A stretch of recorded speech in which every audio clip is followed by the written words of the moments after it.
Hi all, welcome back to Kanasu cooking YouTube channel. ಎಲ್ಲರೂ ಹೇಗಿದ್ದೀರಾ? ಎಲ್ಲರೂ ಚೆನ್ನಾಗಿದ್ದೀರಾ ಅಂತ ಭಾವಿಸ್ತೀನಿ. ಬನ್ನಿ ಇವತ್ತು ಬಟರ್ ಫ್ರೂಟ್ ಅಥವಾ ಅವಕಾಡೋ ಜ್ಯೂಸ್ನ ಹೇಗೆ ಮಾಡೋದು ಅಂತ ನೋಡೋಣ. ಇದು ಜ್ಯೂಸ್ ಅನ್ನೋದಕ್ಕಿಂತ ಮಿಲ್ಕ್ ಶೇಕ್ ಅಂತಲೇ ಕರಿಬೋದು. ಹಾಗಾದರೆ ಹೇಗೆ ಮಾಡೋದು ಅಂತ ನೋಡೋಣ ಬನ್ನಿ.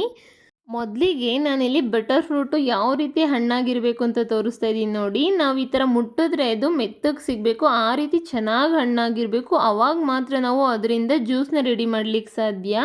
ಈಗ ತೋರಿಸ್ತಾ ಇದ್ದೀನಲ್ವ, ಇದು ನೋಡಿ ಗಟ್ಟಿದೆ. ನಾವು ಯಾವ ರೀತಿ ಮುಟ್ಟಿದ್ರೂ ಅದು ಮೆತ್ತಗಿಲ್ಲ. ಈ ರೀತಿ ಕಾಯಿ ಆಗಿದ್ದರೆ ನಾವು ಜ್ಯೂಸ್ ಮಾಡ್ಲಿಕ್ಕೆ ಆಗೋದಿಲ್ಲ. ಸಪೋಸ್ ಅದರಲ್ಲಿ ನೀವೇನಾದರೂ ಜ್ಯೂಸ್ ಮಾಡ್ತೀರಾ ಅಂತಂದ್ರೂ ಕಹಿ ಕಹಿ ಆಗುತ್ತೆ.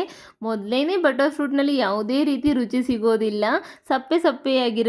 ಇದನ್ನು ಬೆಣ್ಣೆ ಹಣ್ಣು ಅಂತಲೇ ಕರೀತಾರೆ ಅಲ್ವಾ. ಬೆಣ್ಣೆ ರೀತಿಯೇ ಇರುತ್ತೆ, ಸಿಹಿ ಏನು ಇರೋದಿಲ್ಲ. ಅದಕ್ಕೋಸ್ಕರ ಚೆನ್ನಾಗಿ ಹಣ್ಣಾಗಿರೋಂಥ ಹಣ್ಣನ್ನೇ ಉಪಯೋಗಿಸ್ಬೇಕಾಗತ್ತೆ. ನಾವೇನಾದರೂ ಕಾಯಾಗಿರೋಂಥ ಹಣ್ಣು ಉಪಯೋಗಿಸಿದ್ರೆ ಅದು ಕಹಿ ಕಹಿ ಆಗಿಬಿಡುತ್ತೆ ಜ್ಯೂಸು. ನೋಡಿ ನಾನು ತೋರಿಸ್ತಾ ಇದ್ದೀನಲ್ವ, ಯಾವ ರೀತಿ ಬೆಣ್ಣೆ ರೀತಿ ಬರ್ತಿದೆ ಹಣ್ಣು, ಆ ರೀತಿ ಚೆನ್ನಾಗಿ ಹಣ್ಣಾಗಿದ್ರೆ ಮಾತ್ರ ನಾವು ಅದರಿಂದ ಜ್ಯೂಸ್ ಮಾಡಬೇಕು.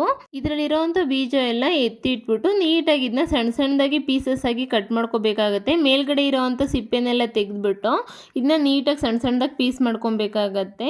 ನಾವು ಹಾಗೇನೆ ಇದನ್ನ ಹಾಕ್ಲಿಕ್ಕೆ ಹೋದರೆ ಸಣ್ಣ ಸಣ್ಣದಾಗಿ ಪೀಸ್ ಮಾಡ್ದಿರಾ ರುಬ್ಲಿಕ್ಕೆ ಸ್ವಲ್ಪ ಕಷ್ಟ ಅನಿಸುತ್ತೆ. ಅದಕ್ಕೋಸ್ಕರ ಸಣ್ಣ ಸಣ್ಣದಾಗಿ ಪೀಸ್ ಮಾಡ್ಕೊಂಡು ಸೇರಿಸ್ಕೊಳ್ಳೋಣ. ಈ ಬಟರ್ ಫ್ರೂಟ್ ನಮ್ಮ ಹೆಲ್ತ್ಗೆ ಎಷ್ಟು ಒಳ್ಳೆಯದು ಅಂತಂದರೆ ನಮ್ಮ ಡೈಜೆಷನ್ಗೂ ತುಂಬ ಒಳ್ಳೆಯದು, ಮತ್ತು ನಮ್ಮ ಹಾರ್ಟ್ಗಂತೂ ತುಂಬ ಅಂದರೆ ತುಂಬ ಒಳ್ಳೆಯದು. ವೆಯ್ಟ್ ಲಾಸ್ ಮಾಡೋರಿದ್ರೆ ತುಂಬ ಉಪಯೋಗಿಸ್ತಾರೆ ಈ ಹಣ್ಣು, ನಿಮಗೆ ಗೊತ್ತಿರುತ್ತೆ. ಸೊ ನಾವು ವಾರಕ್ಕೆ ಒಂದ್ಸಲನಾದರೂ ಈ ಜ್ಯೂಸ್ ಕುಡಿಯೋದ್ರಿಂದ ನಮ್ಮ ಹೆಲ್ತ್ ತುಂಬ ಚೆನ್ನಾಗಿರುತ್ತೆ. ಅದಕ್ಕೋಸ್ಕರ ಈ ಮಿಲ್ಕ್ ಶೇಕ್ನ ಮಿಸ್ ಮಾಡ್ಲಿಕ್ಕೆ ಹೋಗಬೇಡಿ. ನೋಡಿ ಈ ಹಣ್ಣೆಲ್ಲ ನಾನು ಸಣ್ಣ ಸಣ್ಣದಾಗಿ ಪೀಸ್ ಮಾಡ್ಕೋತಾ ಇದ್ದೀನಿ. ಚೆನ್ನಾಗಿ ಹಣ್ಣಾಗಿದ್ರೆ ಈ ರೀತಿ ನೀಟಾಗಿ ನಾವು ಪೀಸ್ ಮಾಡ್ಬೋದು. ಅದೇನಾದರೂ ಹಣ್ಣಾಗಿಲ್ಲ ಅಂತಂದರೆ ಪೀಸ್ ಮಾಡಲಿಕ್ಕೂ ಸ್ವಲ್ಪ ಕಷ್ಟ ಆಗುತ್ತೆ. ಆನಂತರ ಇದನ್ನ ಒಂದು ಮಿಕ್ಸರ್ ಜಾರ್ಗೆಲ್ಲ ಸರ್ವ್ ಮಾಡ್ಕೊಳ್ಳೋಣ. ನೋಡಿ ನಾನು ಈ ಗ್ಲಾಸಲ್ಲಿ 1 ಗ್ಲಾಸ್ ಆಗುವಷ್ಟು ಹಾಲನ್ನ ಮೊದಲೇ ಕಾಯಿಸಿ ತಣ್ಣಗಾದ ನಂತರ ಫ್ರಿಡ್ಜ್ನಲ್ಲಿ ಇಟ್ಟಿದ್ದೆ. ನಿಮಗೆ ಬೇಕು ಅಂತಂದರೆ ಹಸಿ ಹಾಲನ್ನೇ ಉಪಯೋಗಿಸ್ಕೋಬೋದು. ನನಗೆ ಹಸಿ ಹಾಲು ಉಪಯೋಗಿಸ್ಲಿಕ್ಕೆ ಅಷ್ಟು ಇಷ್ಟ ಆಗೋದಿಲ್ಲ, ಅದಕ್ಕೋಸ್ಕರ ಕಾಯಿಸಿ ತಣ್ಣಗೆ ಮಾಡಿಟ್ಟಿದ್ದೆ. ನಂತರ ಬಾದಾಮಿ ಮತ್ತು ಗೋಡಂಬಿನ 4 ಅವರ್ ನೆನೆಸಿಟ್ಟಿದ್ದೆ. ನಿಮ್ಗೆ ಯಾವ್ಯಾವ ಡ್ರೈ ಫ್ರೂಟ್ಸ್ ಇಷ್ಟ ಆ ಡ್ರೈ ಫ್ರೂಟ್ಸ್ ಎಲ್ಲನೂ ಉಪಯೋಗಿಸ್ಕೋಬೋದು. ನಂತರ ಡೇಟ್ಸ್ನ ಉಪಯೋಗಿಸ್ತಾ ಇದ್ದೀನಿ ನಾನಿಲ್ಲಿ ಸ್ವಲ್ಪ. 4 ಟೇಬಲ್ ಸ್ಪೂನ್ ಆಗುವಷ್ಟು ಸಕ್ಕರೆನ ತೊಗೊಂಡಿದ್ನಿ. ಸಕ್ಕರೆ ಕಂಪ್ಲೀಟ್ಲಿ ಆಪ್ಷನಲ್ಲಿ, ಇದಕ್ಕೆ ನಿಮ್ಗೆ ಇಷ್ಟ ಇದ್ದರೆ ಸೇರಿಸ್ಕೊಳ್ಳಿ, ಅಥವಾ ಹನಿ ಇಷ್ಟ ಇದ್ದರೆ ಹನಿನಾದರೂ ಸೇರಿಸ್ಕೋಬೋದು.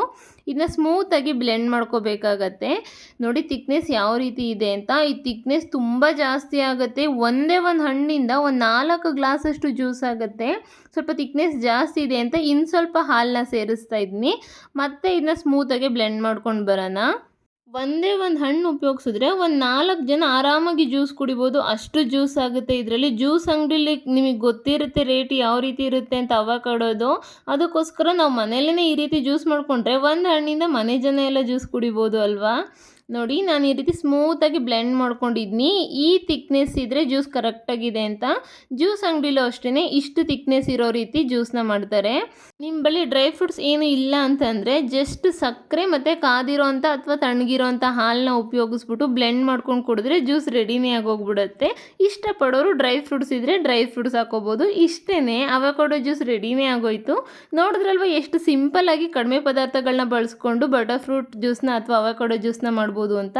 ಹಾಗಾದರೆ ಈ ರೆಸಿಪಿ ನಿಮ್ಗೆ ಇಷ್ಟ ಆಗಿದ್ರೆ ಪ್ಲೀಸ್ ಲೈಕ್ ಮಾಡಿ. ಮತ್ತಷ್ಟು ಈಸಿ ರೆಸಿಪಿಗಾಗಿ ಕನಸು ಕುಕಿಂಗ್ ಯೂಟ್ಯೂಬ್ ಚಾನಲ್ಗೆ ಸಬ್ಸ್ಕ್ರೈಬ್ ಮಾಡೋದು ಮರಿಬೇಡಿ. Thank you for watching. Thank you all.